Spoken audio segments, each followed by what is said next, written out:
नमस्कार दोस्तों, कैसे हो आप सभी। आई होप कि आप अच्छे होंगे, आपकी पढ़ाई अच्छे से चल रही होगी।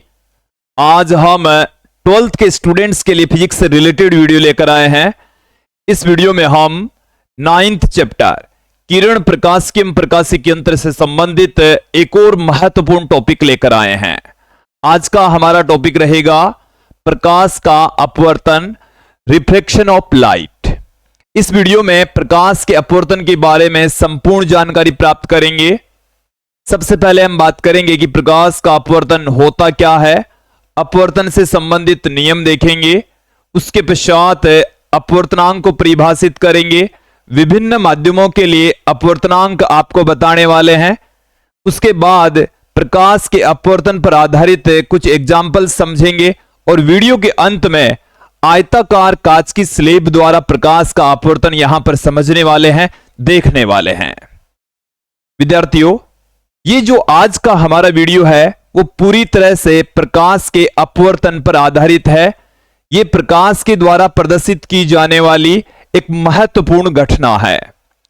इस चैप्टर में हमने प्रकाश द्वारा प्रदर्शित की जाने वाली एक घटना पहले ही पढ़ ली है, उसका अध्ययन कर लिया है, प्रकाश का परावर्तन। और आज के इस वीडियो में प्रकाश के अपवर्तन के बारे में जानकारी प्राप्त करेंगे।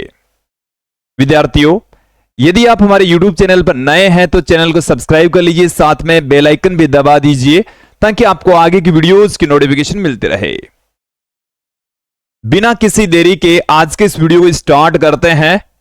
देखिए, आज का जो हमारा टॉपिक है वो है प्रकाश का अपवर्तन।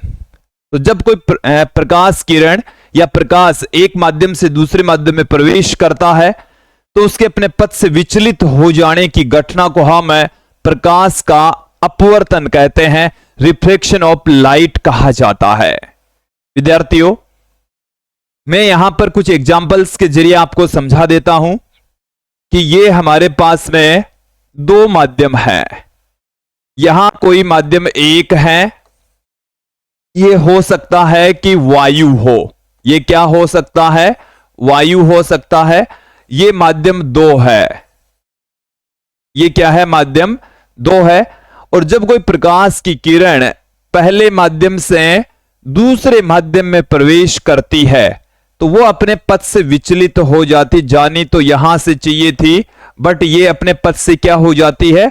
विचलित हो जाती। इस घटना को ही हम प्रकाश का अपवर्तन कहते हैं कि जब कोई प्रकाश की किरण एक माध्यम से दूसरे माध्यम में प्रवेश करती है तो उसके अपने पथ से विचलित हो जाने की घटना को प्रकाश का अपवर्तन कहा जाता है, रिफ्लेक्शन ऑफ लाइट कहा जाता है।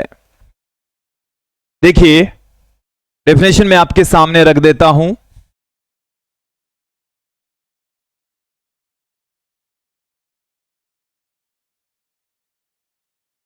क्या है डेफिनेशन? है जब कोई प्रकाश किरण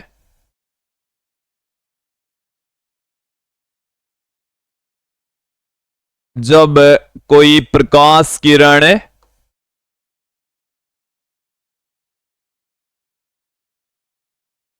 जब कोई प्रकाश किरण एक माध्यम से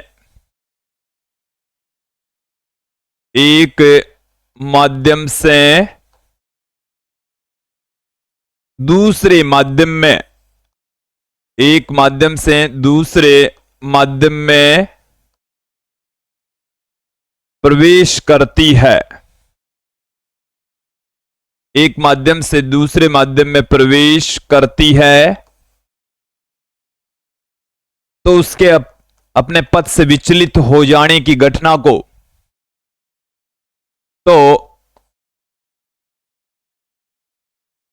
उसके अपने पथ से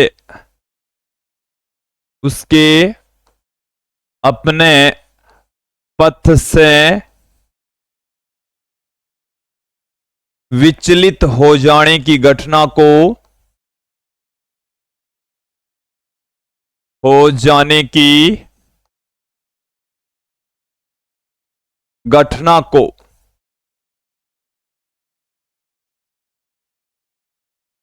घटना को प्रकाश का अपवर्तन कहते हैं। प्रकाश का अपवर्तन कहा जाता है? प्रकाश का अपवर्तन कहते हैं। एक बार पुनः परिभाषा देख लीजिए कि जब कोई प्रकाश की किरण एक माध्यम से दूसरे माध्यम में प्रवेश करती है तो उसके अपने पथ से विचलित हो जाने की घटना को प्रकाश का अपवर्तन कहा जाता है। इसे समझने के लिए देखिए, मैं यहां पर एक डायग्राम के जरिए आपको समझा देता हूं कि ये एक पृष्ठ है जो दो माध्यमों को अलग करता है। इसको हम अंतरा पृष्ठ कहते हैं। इस लाइन के ऊपर एक माध्यम है जिसको मैं नाम दे देता हूं माध्यम फर्स्ट। यह है माध्यम एक, माध्यम फर्स्ट। यह है माध्यम दो। दोनों माध्यमों को अलग करने वाली ये जो रेखा है इसको हम कहते हैं अंतरा पृष्ठ। क्या कहा जाता है? अंतरा पृष्ठ कहा जाता है। ओके, अंतरा पृष्ठ को एम डैश से रिप्रेजेंट करते हैं। एम डैश से इसको प्रदर्शित करते हैं। इतना क्लियर हो गया? अब देखिए, माध्यम एक से कोई प्रकाश की किरण माध्यम दो में प्रवेश करती है तो क्या होता है वो समझ लीजिए। इसका मैं थोड़ा सा कलर चेंज कर देता हूं कि एक प्रकाश की किरण इधर से आ रही है और जब ये एक माध्यम से दूसरे माध्यम में प्रवेश करती है तो ये अपने पथ से मुड़ जाती है। ये इस तरीके से अपने पथ से क्या हो गई है? मुड़ गई है। ये एक्चुअल में जानी तो यहां से चाहिए थी, ये एक्चुअल में जानी तो यहां से चाहिए थी, लेकिन ये अपने पथ से क्या हो जाती है? मुड़ जाती है।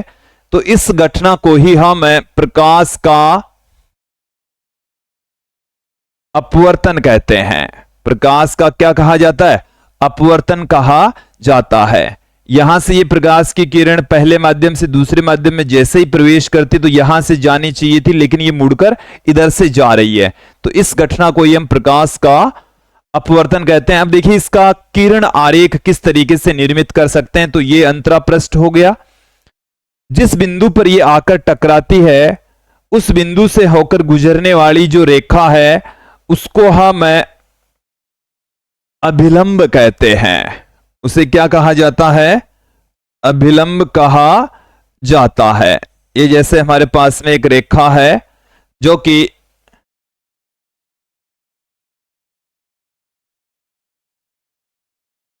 देखिए यहां से आकर टकरा रही है और इस पृष्ठ के लंबवत और प्रकाश जहां पर आपतित होता है वहां से गुजरने वाली जो काल्पनिक रेखा है उसको अभिलंब कहा जाता है। क्या कहा जाता है?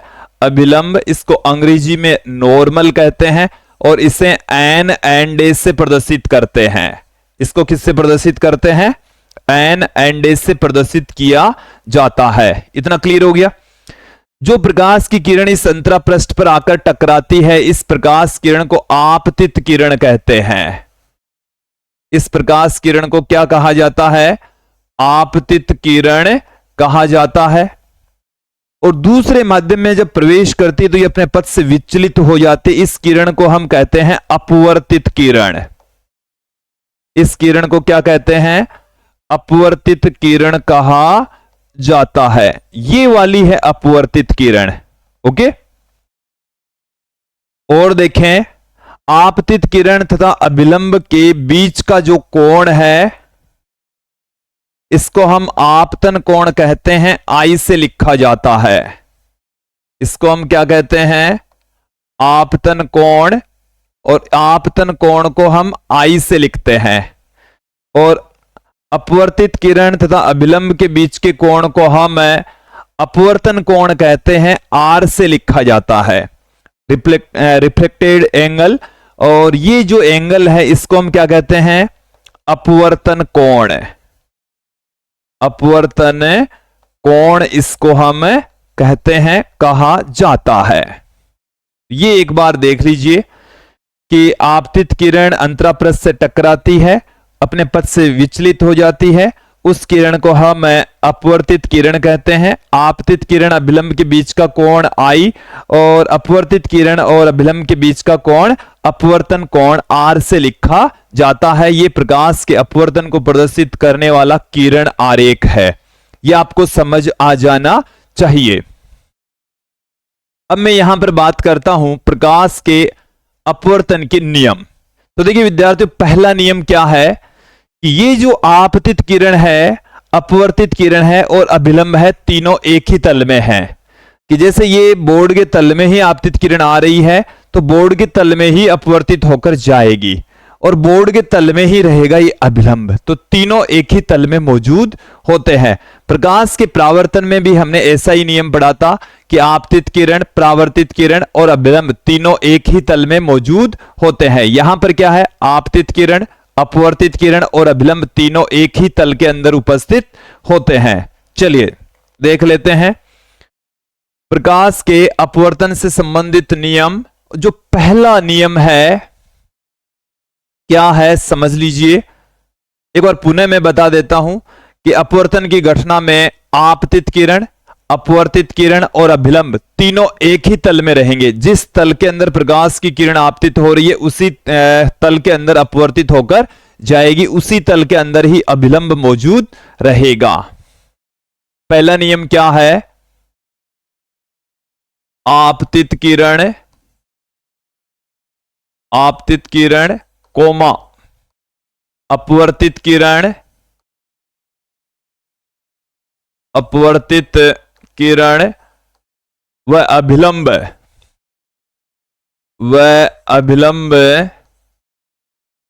तीनों एक ही तल में स्थित होते हैं। वह अभिलंब तीनों एक ही तल में, एक ही तल में स्थित होते हैं, एक ही तल के अंदर मौजूद होते हैं, स्थित होते हैं। ओके, आपतित किरण, अपवर्तित किरण और अभिलंब तीनों एक ही तल के अंदर मौजूद होते हैं। फिर आप देखें जो दूसरा नियम है इसको हम स्नेल का नियम भी कहते हैं। जो प्रकाश के अपवर्तन का दूसरा नियम है जिसे हम स्नेल का नियम भी कहते हैं, स्नेल का नियम कहलाता है। क्या है नियम, नियम क्या है, देखिए कि जो आपतित किरण है अभिलंब के साथ में जो कोण बनाती है उसको हम कहते हैं आपतन कोण।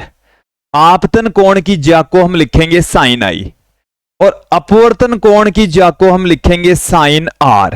तो आपतन कोण की ज्या और अपवर्तन कोण की ज्या का जो अनुपात होता है वो नियत होता है, कांस्टेंट होता है। क्या होता है, कांस्टेंट होता है, एक नियतांक होता है। उस नियतांक को हम अपवर्तनांक कहते हैं। उस नियतांक को क्या कहा जाता है, अपवर्तनांक कहा जाता है, रिफ्रैक्टिव इंडेक्स कहा जाता है। तो नियम क्या है कि अपवर्तन की घटना में आपतन कोण की ज्या और अपवर्तन कोण की ज्या का अनुपात कांस्टेंट होता है, नियत होता है, जिसे अपवर्तनांक कहा जाता है। नियम देख लीजिए, आपतन कोण की ज्या, आपतन कोण की ज्या, ज्या का मतलब है साइन। तो आपतन कोण की ज्या तो हो जाएगी साइन आई तथा अपवर्तन कोण की ज्या, अपवर्तन कोण की ज्या जिसको हम साइन आर से लिखते हैं, इसे किससे पुट करेंगे, साइन आर से पुट करेंगे, का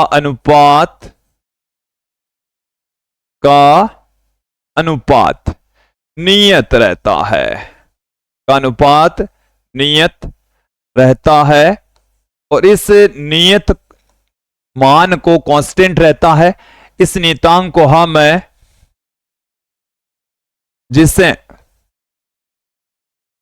जिसे अपवर्तनांक कहा जाता है, उस नियत मान को क्या कहा जाता है, अपवर्तनांक कहा जाता है,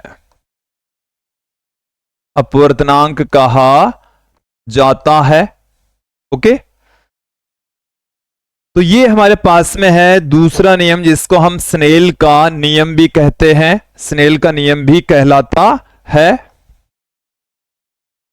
पुनः मैं आपके सामने रख देता हूं, क्या है देखिए, ये जो हमने स्टेटमेंट में लिखा है इसको मैं मैथमेटिकली पुट कर रहा हूं, sin i upon sin r, ये बराबर होता है n21 के, जिसको हम कांस्टेंट कहते हैं, जिसको हम क्या कहते हैं, कांस्टेंट कहा जाता है। इस कांस्टेंट को हम अपवर्तनांक कहते हैं। ये n2 बट्टा n1 के बराबर भी होता है। देखो ये जो कांस्टेंट है इसको n21 से पुट करते, जिसे n2 बट्टे में n1 से भी हम लिख सकते हैं। ये C1 बट्टे में C2 के बराबर भी होता है। अभी मैं क्लियर कर दूंगा ये क्या क्या चीजें हैं। ये लैम्बडा 1 बट्टे में लैम्बडा 2 के बराबर भी होता है। n21 जो आप देख रहे हैं, n इस सब स्क्रिप्ट में 21 है, यह है माध्यम 1 के सापेक्ष माध्यम 2 का अपवर्तनांक। ये सापेक्ष अपवर्तनांक कहलाता है। इसको हम क्या बोलते हैं, माध्यम 1 के सापेक्ष, माध्यम 1 के सापेक्ष माध्यम 2 का अपवर्तनांक है। ये माध्यम 1 के सापेक्ष माध्यम 2 का अपवर्तनांक है ये। ओके, माध्यम 1 के सापेक्ष माध्यम 2 का अपवर्तनांक है। n1 और n2 इनको हम कहते हैं निरपेक्ष अपवर्तनांक। माध्यम 1 और 2 के ये क्या है, माध्यम, ये तो है माध्यम 1 व माध्यम 2 के निरपेक्ष अपवर्तनांक कहलाते हैं। माध्यम 2 के इनको हम कहते हैं निरपेक्ष अपवर्तनांक, निरपेक्ष अपवर्तनांक इनको हम कहते हैं। क्या कहा जाता है, निरपेक्ष अपवर्तनांक कहा जाता है। ये जो आप C1 और C2 देख रहे हैं, ये माध्यम 1 और 2 के अंदर प्रकाश के वेग हैं। ये माध्यम 1 और 2 में प्रकाश का वेग C1 है, प्रकाश का वेग पहले माध्यम में, और C2 है दूसरे माध्यम में प्रकाश का वेग। ये जो आप लैम्बडा 1 और लैम्बडा 2 यहां पर देख रहे हैं, ये माध्यम 1 और 2 में प्रकाश की तरंगदैर्घ्य है, प्रकाश की तरंगदैर्घ्य, प्रकाश की तरंगदैर्घ्य है। क्योंकि कई बार न्यूमेरिकल क्वेश्चन करते समय इनका उपयोग होता है, तो इसको आप ध्यान में रखें। साइन आई अपॉन में साइन आर, ये n21 के बराबर होता है, कांस्टेंट होता है, इसको हम अपवर्तनांक कहते हैं, जिसे n2 बट्टे में n1 से भी पुट कर सकते हैं, C1 बट्टा C2 से भी पुट कर सकते हैं, लैम्बडा 1 बट्टे में लैम्बडा 2 से भी पुट कर सकते हैं। तो देखो यहां से क्या क्या स्पष्ट हो रहा है, ये माध्यम 1 का अपवर्तनांक, ये माध्यम 2 का अपवर्तनांक, तो अलग अलग माध्यमों का जो अपवर्तनांक है वो अलग अलग होता है। एक चीज तो यहां क्लियर हो गई। और माध्यम 1 में प्रकाश का वेग, ये माध्यम 2 में प्रकाश का वेग। तो जब प्रकाश का अपवर्तन होता है तो प्रकाश का वेग बदल जाता है, वेलोसिटी में बदलाव आ जाता है। ये माध्यम 1 में तरंगदैर्घ्य, ये माध्यम 2 में तरंगदैर्घ्य, तो तरंगदैर्घ्य का मान भी बदल जाता है। तो बहुत सारी चीजें यहां से स्पष्ट हो गई है। जब प्रकाश की किरण एक माध्यम से दूसरे माध्यम में प्रवेश करती है तो रंग बदल जाता है, तरंगदैर्घ्य बदल जाती है। देखो लैम्बडा बदलेगा, इसका मतलब है रंग भी बदल जाता है। तो रंग, तरंगदैर्घ्य और वेग बदल जाता है, जबकि आवर्ती निश्चित रहती है या अपरिवर्तित रहती है। यह है तीसरा नियम। चलिए मैं आपके सामने रख देता हूं। तीसरा नियम क्या है,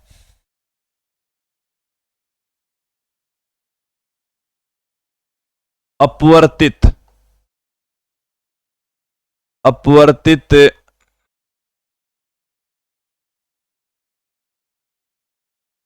प्रकाश का रंग, तरंगदैर्घ्य, रंग, तरंगदैर्घ्य व चाल, व चाल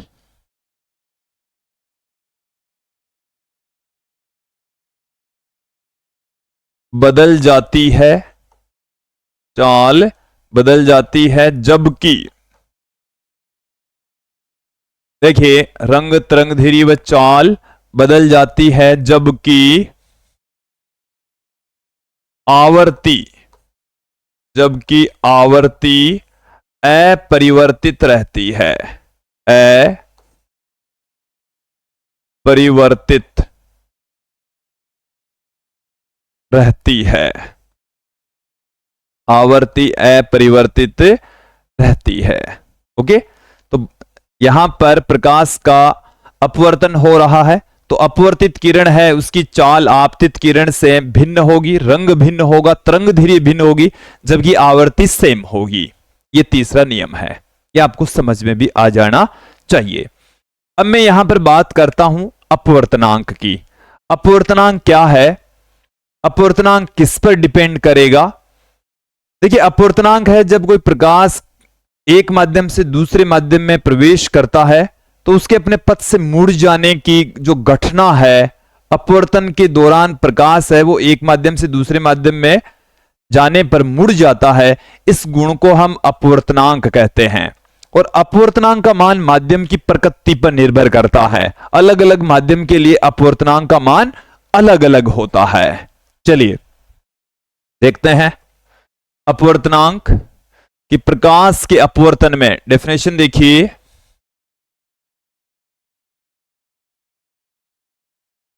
प्रकाश के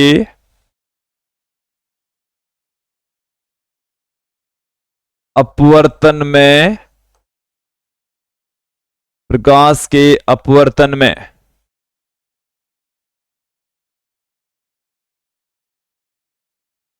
अपवर्तन में प्रकाश के एक माध्यम से दूसरे माध्यम में जाने पर, प्रकाश के एक माध्यम से दूसरे माध्यम में, एक माध्यम से दूसरे माध्यम में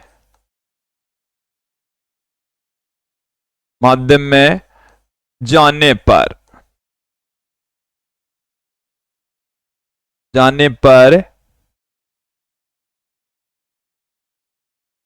अपने पथ से मुड़ जाने का गुण है, अपने पथ से मुड़ जाने का गुण, मुड़ जाने का गुण अपवर्तनांक कहलाता है।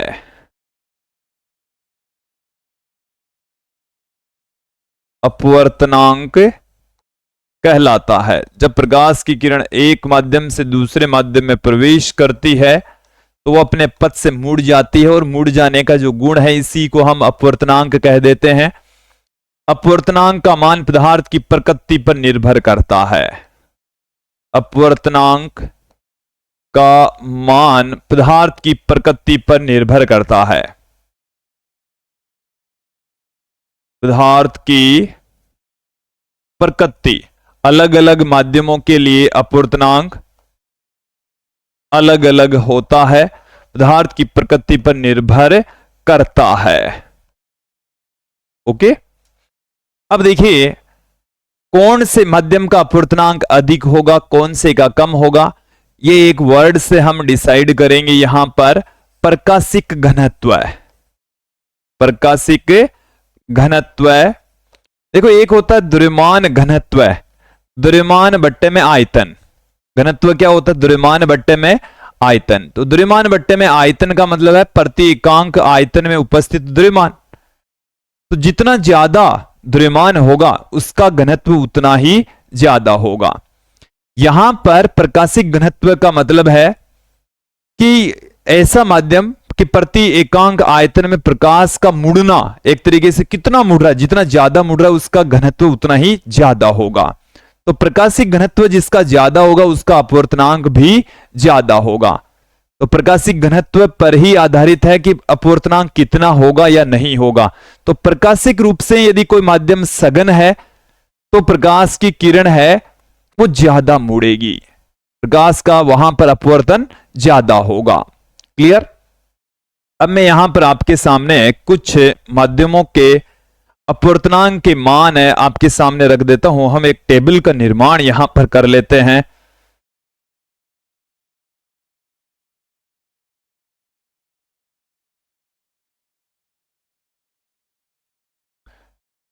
यहां से कुछ माध्यम और जोड़ लेते हैं।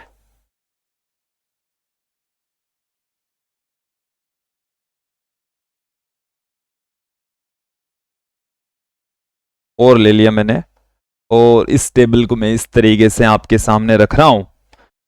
देखिए, एक तरफ मैं ले लेता हूं माध्यम में, कलर चेंज कर लेते हैं।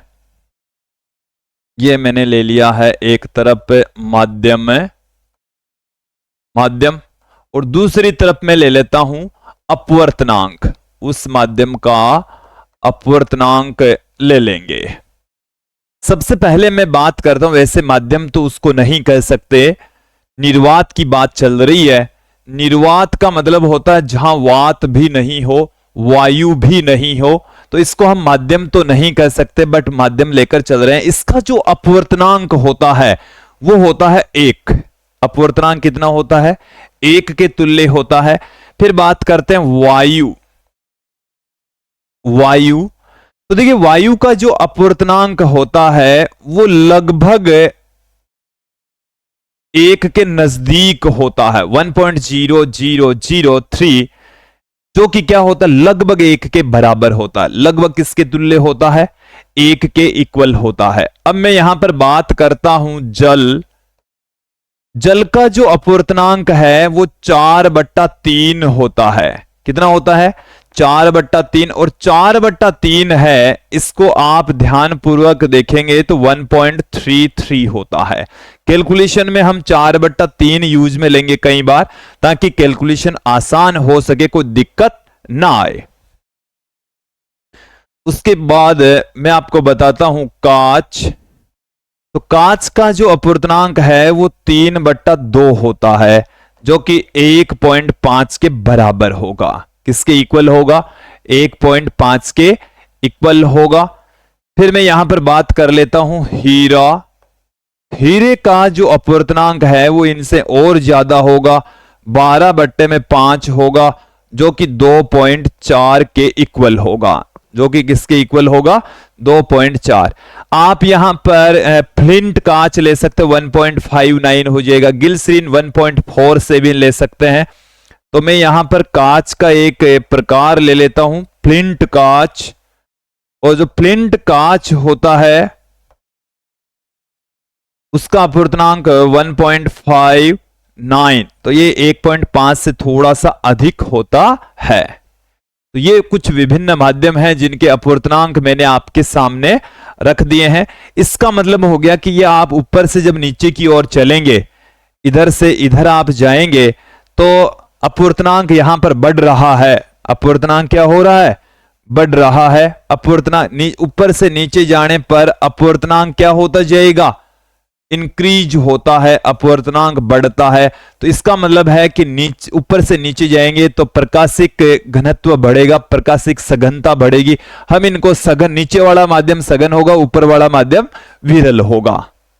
ओके, चलिए, जब कोई प्रकाश की किरण सघन से विरल में या विरल से सघन में प्रवेश करती है तो उसका अपवर्तन किस तरीके से होता है वो मैं आपको थोड़ा सा समझा देता हूं। ये हमारे पास में अंतरा पृष्ठ है, इधर भी मैं अंतरा पृष्ठ ले लेता हूं। यहां पर मैं ले लेता हूं विरल माध्यम। ऊपर माध्यम कैसा है? विरल। नीचे जो माध्यम है वो प्रकाशिक रूप से सघन माध्यम है। दूसरी वाली स्थिति में इसका जस्ट उल्टा लेंगे, ऊपर हम लेंगे सघन माध्यम और नीचे लेंगे विरल माध्यम। ओके, मैं यहां पर ये अभिलंब का निर्माण भी कर लेता हूं। ये हमारे पास में अभिलंब है। अब मैं कोई प्रकाश की किरण यहां पर आपतित करवाने वाला हूं। चलिए देखें, यहां से ये हमने कोई प्रकाश की किरण आपतित करवाई, तो ये जब विरल माध्यम से सघन माध्यम में प्रवेश करती है तो ये इस तरीके से मुड़ जाएगी और सघन से जब प्रकाश की किरण विरल माध्यम में प्रवेश करती है तो ये इस तरीके से मुड़ जाती है। ये आपतित किरण है, ये अपवर्तित किरण है। ये आपतित किरण है और ये अपवर्तित किरण है। ये आपतन कोण है, ये अपवर्तन कोण है। ये आपतन कोण है और ये अपवर्तन कोण है। चलिए मैं आपको यहां पर ये भी क्लियर कर देता हूं। जानी कहां से थी ये जाने वाली, ये तो यहां से जाने वाली थी, ये अभिलंब की ओर मुड़ जाती है, और ये यहां से जाने वाली थी जो कि अभिलंब से दूर हट जाती है। ठीक है, तो यहां पर आप देखेंगे, चलिए कलर चेंज करना पड़ेगा, ये कर लिया है हमने। यहां पर जो आई है ये बड़ा है और आर है वो क्या है, छोटा है, और यहां पर आर है वो बड़ा है, आई छोटा है। ठीक है, इसका जो अपवर्तनांक है उसको मैं n2 कह दूं, इसको n1 कह दूं, तो यहां n1 बड़ा n2 छोटा होगा। यहां क्या है, इसका अपवर्तनांक है n1, इसका अपवर्तनांक है n2, तो यहां पर n2 बड़ा होगा, n1 छोटा होगा। तो ये बहुत सारी चीजें मैंने आपके सामने रखी है, ये क्यों होगी, कैसे होगी, इसको भी क्लियर कर लीजिएगा। ओके, यहां तक आपको समझ में आ गया होगा। अब हम आगे बढ़ते हैं, कुछ एग्जांपल्स यहां पर लेंगे और एक एक करके उन एग्जांपल्स को समझेंगे। मैं ज्यादा लंबी चौड़ी थ्योरी पुट नहीं करवाने वाला। प्रकाश के अपवर्तन के कुछ एग्जांपल्स यहां पर लेंगे। जल में आंशिक रूप से डूबी हुई छड़ का मुड़ा हुआ दिखाई देना, या बाल्टी के पेंदे में, कोई बाल्टी है पानी से भरी हुई है और उसके पेंदे में कोई सिक्का रखा हुआ है तो उस सिक्के का ऊपर उठा हुआ दिखाई देना, या बाल्टी का पेंदा ही ऊपर उठा हुआ दिखाई देता है, तो प्रकाश के अपवर्तन की वजह से ऐसा होता है। चलिए देख लेते हैं।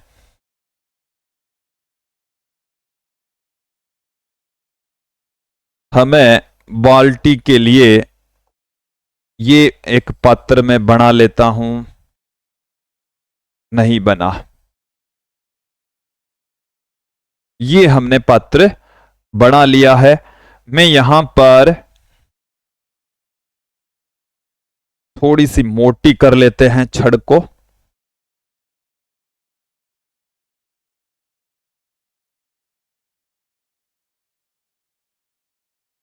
ये इस तरीके से हमने एक छड़ ले ली है। वापस उसी पोजीशन पर ले आते हैं। इसके अंदर यहां पर ये पानी भरा हुआ है, क्या भरा है, पानी भरा है, इस तरीके से ये भरा हुआ है, ऐसे ये इसके अंदर भरा हुआ है, इसके अंदर मौजूद है। अब देखें, देखने वाला यहां मौजूद है, अपना जो नेत्र है वो यहां पर मौजूद है, यहां से इसको देखा जा रहा है, और जब यहां से हम देखेंगे, ये अपना नेत्र है, प्रकाशिक यंत्र जिसकी सहायता से हम वस्तुओं को देख रहे हैं। ये एक प्रकाशिक यंत्र ही है जिसको हम नेत्र कहते हैं, इसे हम क्या कह रहे हैं, नेत्र कहा जा रहा है। अब देखिए,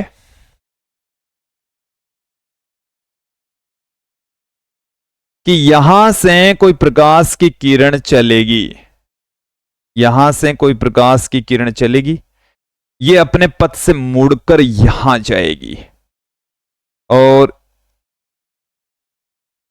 चलिए थोड़ा सा पीछे बढ़ाएंगे तो ये यहां से नजर आएगी। क्या आपको दिखाई दे रहा है, मैं यहां पर इस तरीके से निर्मित कर लेता हूं।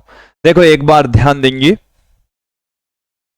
हमारे पास में ये है छड़, ये क्या है, छड़ है, आंशिक रूप से डूबी हुई है, इसका मतलब है इसका कुछ हिस्सा अंदर है, और जो अंदर हिस्सा है उसका एक बिंदु मैंने नीचे का बिंदु ले लिया O। अब यहां से कोई प्रकाश की किरण चली तो ये यहां पर अपने पास में है अभिलंब, ये अपने पास में क्या है, अभिलंब, ये है जल, और ये प्रकाश की किरण जल जो कि एक सघन माध्यम है, और यहां पर है वायु, यहां क्या है, वायु जो कि एक विरल माध्यम है, सघन माध्यम से जब प्रकाश की किरण विरल माध्यम में प्रवेश करती है तो ये क्या है, जानी तो यहां से चाहिए थी बट ये अपने पथ से क्या हो जाती, जानी तो यहां से चाहिए थी बट ये अपने पथ से विचलित हो जाती, इधर जाएगी। अब इस आंख को ये प्रकाश की किरण यहां से आती हुई नजर आ रही है, ओ की बजाय ये कहां से आती हुई नजर आ रही है, ओडेस से आती हुई नजर आ रही है, तो ये छड़ यहां से मुड़ी हुई नजर आती है, ये छड़ यहां से इस तरीके से मुड़ी हुई नजर आएगी। तो ये यहां से ऐसे मुड़ी हुई नजर आती है। आपने अपनी जिंदगी के अंदर बहुत बार ऐसा देखा होगा, और नहीं देखा है तो करके देख सकते हैं। तो ये ऐसा क्यों दिखाई दिया, क्योंकि इस प्रकाश का यहां से मुड़कर अपवर्तित हो जाने की वजह से ऐसा दिखाई देता है। क्लियर? अब देखें, यदि यहां पर सिक्का होता तो वो सिक्का इतना ऊपर दिखाई देता, पेंदा होता तो वो पेंदा इतना ऊपर दिखाई देता। तो बाल्टी के पेंदे में रखे सिक्के का ऊपर उठा हुआ दिखाई देना या बाल्टी का पेंदा ही ऊपर उठा हुआ दिखाई देना, ये तीनों ही घटनाएं हैं वो एक ही तरीके से समझी जा सकती है, प्रकाश के अपवर्तन के द्वारा समझी जा सकती है। अगली जो घटना है, सूर्य का सूर्योदय से पहले और सूर्यास्त के बाद में भी दिखाई देना, इसको भी हम थोड़ा सा समझ लेते हैं। इसको समझने के लिए हम फिर से एक डायग्राम में यहां पर ले लेता हूं। ये हमारी पृथ्वी है, ये हमारी क्या है, पृथ्वी है। इसके अंदर कुछ कलर भर देते हैं हम, कोई आसान सा कलर, नीला कलर मैंने भर दी। ये अपनी क्या है विद्यार्थियों, पृथ्वी है। और इसके चारों ओर ये मैं ले लेता हूं वायुमंडल, ये मैंने क्या ले लिया है, वायुमंडल ले लिया है। और अपना जो सूर्य है, अपना जो सूर्य है उस सूर्य को भी ले आते हैं। ये यहां से, यह है क्षैतिज रेखा। ये कौन सी रेखा है, क्षैतिज रेखा है। अब मैं सूर्य को यहां पर लेने वाला हूं, सूर्य यहां पर है नीचे, ये क्या है, सूर्य है। और इस सूर्य का कलर हम थोड़ा सा चेंज कर देते हैं। सूर्य का कलर मैंने लाल जैसा कर दिया है, बिल्कुल लाल तो नहीं है बट आपको दिखाई दे रहा होगा। अब क्या है कि यहां से प्रकाश की किरण को हम आपतित करवाने वाले हैं। चलिए ध्यान देंगे, ये जो प्रकाश की किरण है वो यहां से ऐसे आएगी, सूर्य से प्रकाश की किरण ऐसे आई, ऐसे आने के बाद में ये मुड़कर यहां आ जाती है। क्यों आ जाती है, ऐसा क्यों होता है, उसके पीछे वाले रीजन अपन को यहां पर समझने होंगे। ये सूर्य से आने वाली प्रकाश की किरण है, यहां पर कोई व्यक्ति खड़ा है, यहां कोई व्यक्ति इसको देख रहा है। ये सूर्य है भाई, ये है वास्तविक सूर्य। ये क्या है, वास्तविक सूर्य है। एक बार इसको समझ लें, ये सूर्य उदय होने से पहले की स्थिति ले सकते हैं या अस्त होने के बाद की स्थिति देख सकते हैं। ये अपनी है पृथ्वी, जो मैं आपको एक बार समझा रहा हूं उसको समझ लीजिए। अभी तो मैंने डायग्राम बनाया है। ये है वायुमंडल, समझो तो बोर्ड पर ध्यान देंगे। ये अपनी पृथ्वी है और हम जानते हैं कि पृथ्वी की चारों ओर वायु के लेयर्स मौजूद होती है, वायुमंडल मौजूद होता है और इससे बहुत अधिक दूरी पर सूर्य मौजूद होता है। अब जैसे ये जो क्षैतिज रेखा है, इससे नीचे होने पर सूर्य या तो मतलब जैसे इधर इसको सूर्य उदय होने से पहले की स्थिति ले सकते हैं या अस्त होने के बाद की ले सकते हैं। दोनों स्थितियों को मैं एक ही डायग्राम के जरिए समझाने वाला हूं। तो ये सूर्य उदय होने से पहले की स्थिति है, इस लाइन के जब ऊपर आएगा तो वो सूर्य उदय होगा। लेकिन सूर्य उदय होने से, वास्तविक उदय होने से पहले ही दिखने लग जाता, यही तो लिखा हमने, सूर्य का सूर्य उदय से पहले उदय नहीं हुआ है, क्षैतिज लाइन के ऊपर आएगा तब दिखाई देगा, बट उससे पहले ही दिखने लग जाता है। क्यों दिखने लग जाता है, ये प्रकाश की किरण जब यहां पर आएगी तो ये हमारे पास में अभिलंब है। ये हमारे पास में क्या है, अभिलंब है। ये वायु है जो कि सघन माध्यम है और ये निर्वात है जो कि विरल माध्यम है। और जब कोई प्रकाश की किरण विरल माध्यम से सघन माध्यम की ओर प्रवेश करती है तो वो अभिलंब की ओर मुड़ जाएगी, ये अभिलंब की ओर मुड़ेगी, यहां पर खड़े व्यक्ति को दिखाई देगी। ओके, इसको मैं थोड़ा सा एक बार दोबारा बना लेता हूं क्योंकि ये जो लाइन है इसमें ये इस तरीके से बना लेता हूं। अब क्या है, इस एक व्यक्ति को ये जो रेखा है मतलब सूर्य का प्रकाश है वो कहां से आता हुआ नजर आ रहा है? वो यहां से आता हुआ नजर आ रहा है, यहां वाली स्थिति के अंदर उसको दिखाई दे रहा है। ओके, तो ये है आभासी सूर्य। ये क्या है? में थोड़ा सा कलर भर देते हैं, अपने वाले ही कलर है, और ये है आभासी सूर्य। व्यक्ति को यहां नजर आ रहा है, जबकि है वो क्या? क्षैतिज के नीचे है। सूर्य है कहां? ये क्षैतिज रेखा है, क्षैतिज के नीचे मौजूद है। सूर्य अभी उदय नहीं हुआ है, लेकिन वो फिर भी क्षैतिज से ऊपर दिखाई दे रहा है। तो ये क्योंकि यहां पर प्रकाश का अपवर्तन होकर हमारी आंख में प्रवेश करता है, इस वजह से वो थोड़ा सा ऊपर दिखाई देता है। ओके, इसी प्रकार से अस्त होने के बाद में भी वो नीचे चला जाता है, लेकिन फिर भी वो कई देर तक, अस्त होने के बाद में भी दिखाई देता है। तो सूर्य उदय होने से 2 मिनट पहले ही दिखने लग जाता है और अस्त होने के 2 मिनट बाद तक दिखाई देता रहता है। इस कारण से प्रकाश के अपवर्तन की वजह से दिन की लंबाई में 4 मिनट की वृद्धि हो जाती है। ओके, आगे बढ़ते हैं, बात करते हैं यहां पर तारों का टिमटिमाना। देखिए, तारों के टिमटिमाने के पीछे क्या रीजन है? ये अपनी पृथ्वी है। क्या है? पृथ्वी। पृथ्वी के अंदर भी हम एक बार पुनः कलर भर लेते हैं। अब इसके चारों ओर वायुमंडल मौजूद है। इसके चारों ओर क्या मौजूद है? वायुमंडल। और किसी तारे को हम यहां से पृथ्वी की सतह से देख रहे हैं, और देखिए तारा है वो काफी दूर है। तारा है वो क्या है? काफी दूर है। यहां पर कोई तारा है। यहां पर क्या है? यहां पर कोई तारा है। इसका डायग्राम मैं पुनः आपके सामने रख देता हूं। ये हमारे पास में कोई तारा है। अब क्या है विद्यार्थियों, ये जो तारा है वो टिमटिमाता हुआ दिखाई देता है, मतलब उसकी साइज छोटी होती है, बड़ी छोटी बड़ी, तो उसी को हम कहते हैं टिमटिमाना। उसी को क्या कहा जाता है? टिमटिमाना। तो वो वहां पर छोटा बड़ा क्यों दिखाई देता है? कि ये जो वायुमंडल है इसका घनत्व चेंज होता रहता है, क्योंकि पृथ्वी जब घूमती है, पृथ्वी जब घूमेगी तो ये वायुमंडल भी घूमता है। तो इसका जो घनत्व है वो असमान घनत्व है। वायु का घनत्व कैसा है? असमान घनत्व है। तो कभी इसका अपवर्तन ज्यादा होता है, कभी इसका अपवर्तन कम होता है। ये तो मैंने जैसे सीधी रेखा में प्रकाश को दिखाया है, ऐसे सीधी रेखा में नहीं आता। यहां से वो थोड़ा थोड़ा कभी कम विचलित होता है, कभी ज्यादा। ऐसे प्रकाश की किरणें हैं वो कम ज्यादा विचलित होती है, तो कभी ज्यादा ऐसे विचलित होती तो बड़ा दिखाई देता है, कम दिखाई देता है, छोटा बड़ा इस वजह से दिखाई देता है। तो आपको सीधा सा रीजन है, तारों का टिमटिमाना प्रकाश के अपवर्तन की वजह से दिखाई देता है। और गहराई में जाएंगे तो पृथ्वी के चारों ओर मौजूद जो वायुमंडल है उसका घनत्व है लगातार, मतलब घनत्व बदलता है। पृथ्वी घूमती है तो वायुमंडल घूमता है, उसकी डेंसिटी चेंज होती है, जिसकी वजह से प्रकाश का अपवर्तन कभी कम कभी ज्यादा, जिसकी वजह से कभी तारे का आकार छोटा बड़ा, जिसे हम तारे का टिमटिमाना कहते हैं। ओके, तो तारे का टिमटिमाने के पीछे रीजन है प्रकाश का अपवर्तन। और अब हम इस वीडियो के अंतिम पार्ट की ओर बढ़ चुके हैं। अंतिम में जो हमारा टॉपिक है वो है आयताकार कांच की स्लेब से प्रकाश का अपवर्तन। हम एक आयताकार कांच की स्लेब लेंगे और उस स्लेब से प्रकाश का अपवर्तन यहां पर समझने वाले हैं। ये हमारे पास में एक कांच की स्लेब है और इस कांच की स्लेब से हम प्रकाश का अपवर्तन यहां पर समझने वाले हैं। चलिए इसमें भी एक सिंपल सा कोई कलर भर लेते हैं। इसमें नहीं भरा जाएगा, चलिए रहने देते हैं। तो फिर नहीं भरा जाता है तो जबरदस्ती नहीं करेंगे।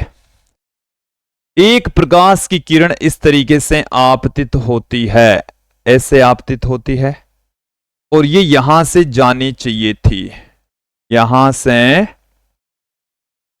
जानी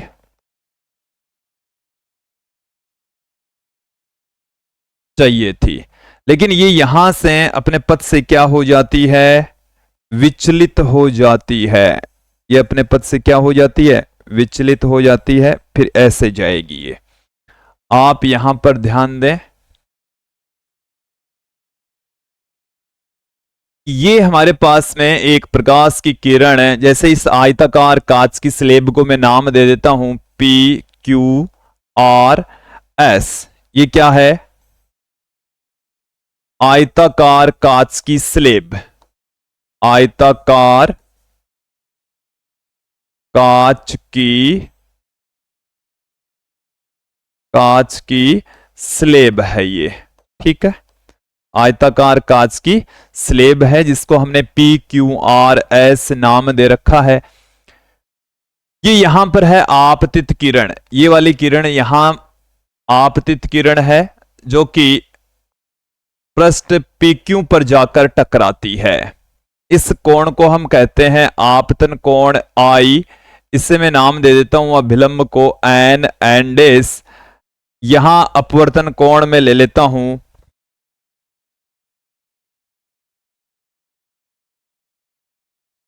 अपवर्तन कोण R1, ये हम ले लेते हैं N डेस, ये वाली है अपवर्तित किरण।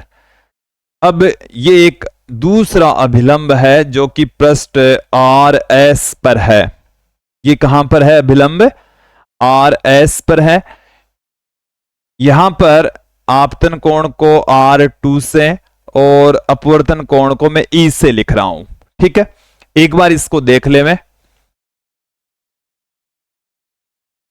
कि ये हमारे पास में इधर तो है वायु और ये यहां पर क्या है? कांच। ये है विरल माध्यम। कौन सा माध्यम है? विरल। और ये माध्यम है वो कौन सा है? सघन, ठीक है। यहां पर इस पृष्ठ के ऊपर ये तो है कांच और ये क्या है? वायु, क्योंकि कांच से वापस प्रकाश की किरण किधर जा रही है? वायु में प्रवेश कर रही है।